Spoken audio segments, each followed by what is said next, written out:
The Borck Memorial Tournament. It's become one of the most anticipated events of the summer, attracting kids from all over southeastern Connecticut. It has become a world-class tournament where memories are made and friendships are born out of healthy competition. But at its core, this tournament is the story of two brothers, Jim and Jay Borck. Jim was the older brother. Jay really idolized his older brother, particularly as a young boy, and then loved to compete against his older brother when he was 14, 15, and 16.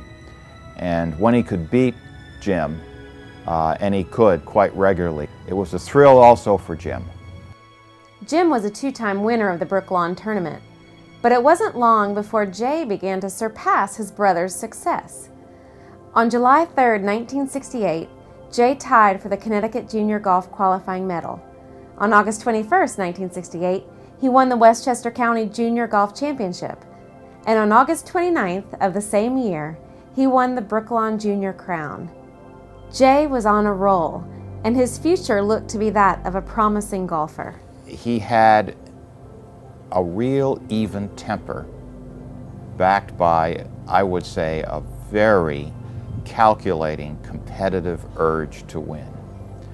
And you didn't see that in his words or his personality, you just saw it in the way he played the game. It was with a wonderful intensity.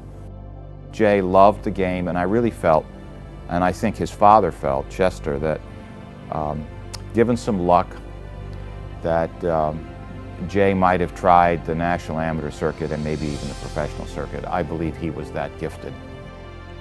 Jay never had a chance to realize his full potential as a golfer. When he was 12, he was diagnosed with a cerebral aneurysm.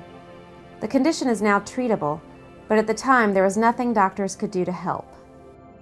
His parents, Jesse and Chester, knew that he had a serious condition that at any moment could be fatal. And Chester obviously didn't want him to be involved in contact sports, but they really wanted him also to be a boy and to play and get a chance to compete and play sports in whatever way he could, and golf was a perfect fit for him. And thankfully he loved it as much as he did. He became one of the best golfers in the state through his dedication to it. Jay Borck played his last round of golf on September 16, 1968. He actually was playing golf with Sam Payne, Giles Payne's dad, and they walked off the 18th green, and he went into the locker room and collapsed in the locker room at Brook Lawn, and was sent immediately to the hospital. And this was just 2 weeks. He was 16 years old, and just 2 weeks after he won the junior club championship there. So it was a shock to everybody. Despite his condition, it was a huge shock, and he died later in the hospital. Jay's brother Jim, his father Chester, and his good friends Sam Payne, Giles Payne, and Paul Hiller wanted to find a way to honor Jay's good spirit. They decided that hosting a tournament would be the best way to share Jay's passion for the game he loved with generations of young golfers. Jim was one of the founders of the tournament, one of the moving forces for the tournament. I think that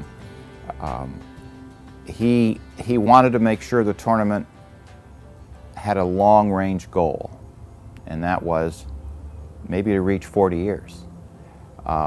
We never thought it would, but he really wanted it to last. He didn't want it to be a one-year event because he was interested in Jay's contemporaries at the time, and there was a lack of junior competition of quality, even in the state of Connecticut at that time. And Jay, as a young competitor, had to go out of the state to compete at a higher level than was available locally. And that was one of Jim's goals, was to let's have a tournament here that would get the attention of golf in eastern Fairfield County.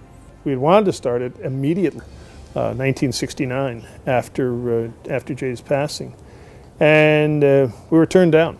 We were turned down by the club, and we were unable to go forward with it. They did grant us permission to hold the first tournament here in 1970, and as they say, the rest is history. And what a history it's been. Now in its 40th year, the Borck Junior Golf Tournament has lasted longer than its founders could have possibly imagined. But its original intent remains, to bring young golfers together in the spirit of friendly competition. You never come to a golf course and keep all the problems on the first tee. They seem to evaporate.